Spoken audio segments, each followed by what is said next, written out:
खूबसूरत से संसार को एक नायाब से तोहफे की जरूरत है। और उस दिन जन्म हुआ एक ऐसी प्रजाति का जिसे मैं और आप कैरेट के नाम से जानते हैं। तो शुरुआत हुई एक आम इंसान के शरीर को लेकर, जिसमें पहले तो हाथी जैसी हिम्मत डाली गई, उसके बाद मिलाई गई थोड़ी चीते की रफ्तार और थोड़ी घोड़े की एंड्योरेंस।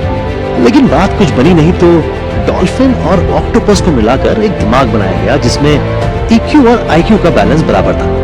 उसके बाद इस मॉडल को एक फ्लेक्सिबिलिटी के सांचे में ढालकर मेहनत की भट्टी में पकाया गया। अब ये सब तो समझ में आता है, लेकिन जब खुराक की बारी आई तो भेड़ बकरी का डाइजेस्टिव सिस्टम लगाया गया, ताकि अगर खाना मिले तो प्लेट पर प्लेट हजम होती रहे, और अगर ना मिले तो घास फूस खाकर भी महीनों गाड़ी चलती रहे।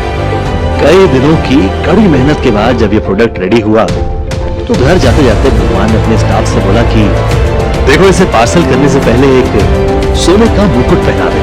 अब इतनी रात को बेचारे कर्मचारी गोल्ड कहां से ढूंढ कर लाते। लेकिन भगवान की बात को रखने के लिए उन्होंने वाकई कैरेट को एक सोने का मुकुट पहना दिया। अब अगर भगवान भी चाहे तो कैरेट से उसकी सोने की शक्ति नहीं छीन सकते।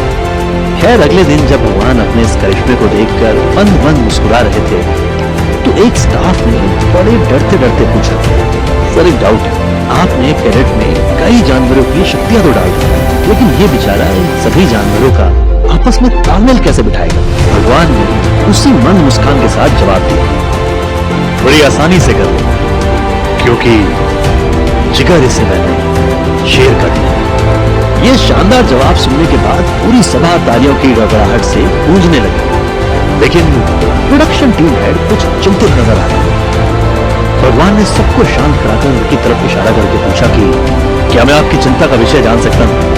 कहीं कैरेट में कोई कमी तो नहीं रहेगी? निर्माण प्रमुख ने बड़े विनम्र स्वर में बोला कि सर, कैरेट तो A1 क्वालिटी रेडी हुआ, इसमें तो कोई दो राय नहीं। लेकिन एक कैरेट से दुनिया का क्या होगा? हमें तो ऐसे सैकड़ों हजारों चाहिए होंगे। अब आपको तो पता है कि एक कैरेट बनाने में पसीने छूट गए, ऐसा एक और बनाने जाएंगे तो कमर ही टूट जाएगी। ये सुनकर भगवान अपने सिंहासन से खड़े हुए और सभा के